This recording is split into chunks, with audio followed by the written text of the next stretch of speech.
The silence in the dormitory feels suffocating, like the calm before a brutal storm.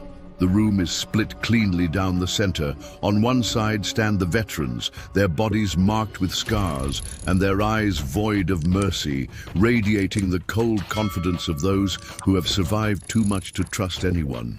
Opposite them, the new players huddle close, clutching scraps of metal and torn bedding as makeshift defenses, their faces pale with uncertainty. Whispers ripple like static through the air, turning into heated voices as the two sides clash over their fate. The new players plead for unity, desperate to believe there's strength in numbers, but the veterans scoff, their leader stepping forward with quiet menace. "Mercy is for the dead," he mutters darkly, his voice cutting through the room like a knife.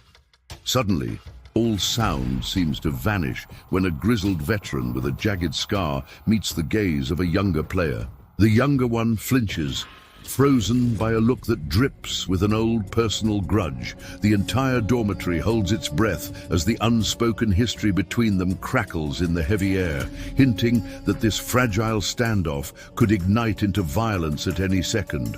In the dimly lit, high-tech chambers of the frontman, walls lined with towering monitors flicker silently, casting a cold, bluish glow across his masked face.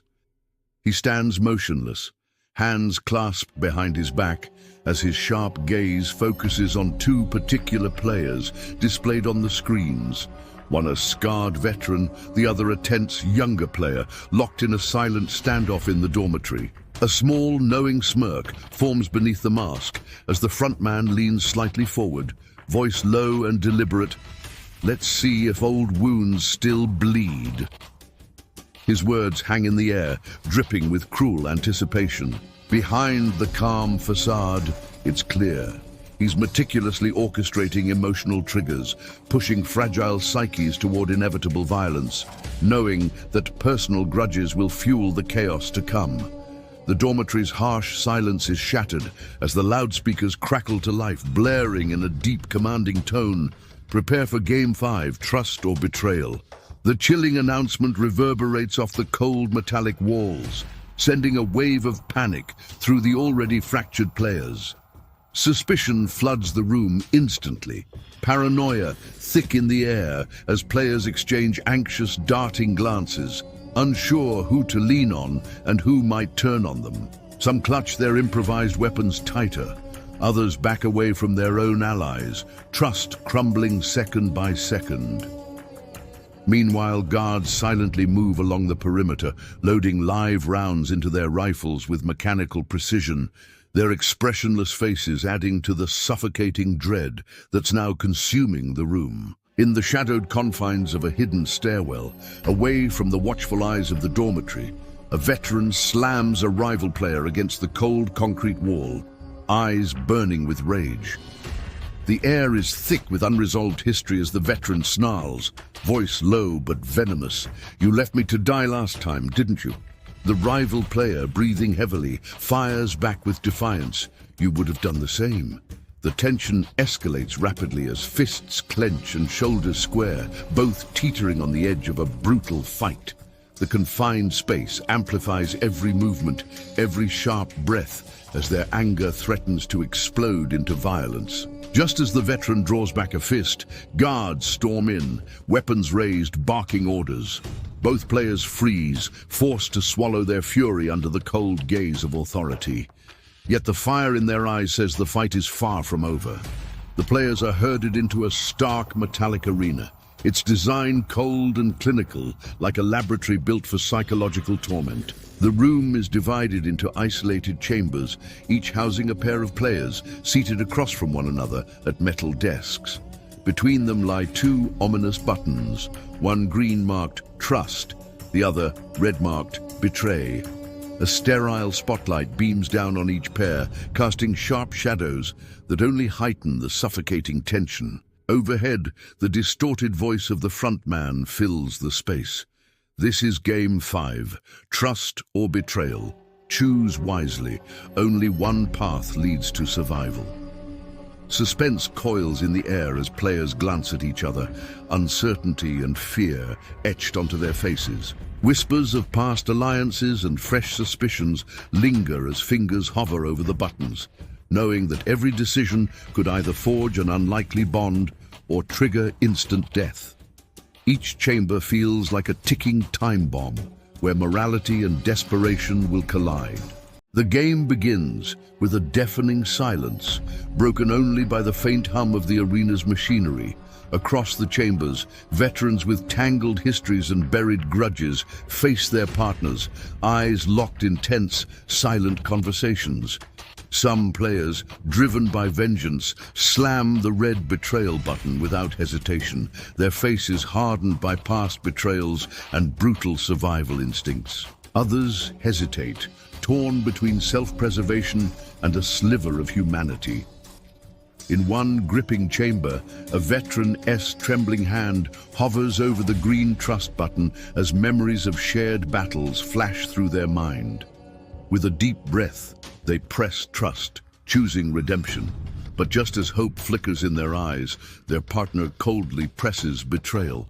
A gunshot echoes, and the betrayed veteran collapses, eyes wide with heartbreak. Across the arena, blood spills as betrayals unfold, while rare acts of trust are shattered in cruel twists.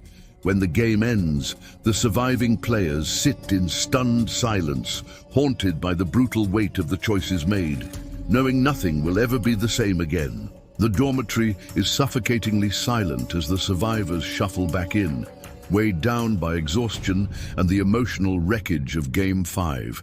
The room, once filled with tension and conflict, now feels hollow, echoing with the absence of those who didn't make it back. Veterans who had once carried themselves with hardened resolve now sit quietly in corners, their eyes distant, masks of cold detachment beginning to fracture under the guilt of betrayal.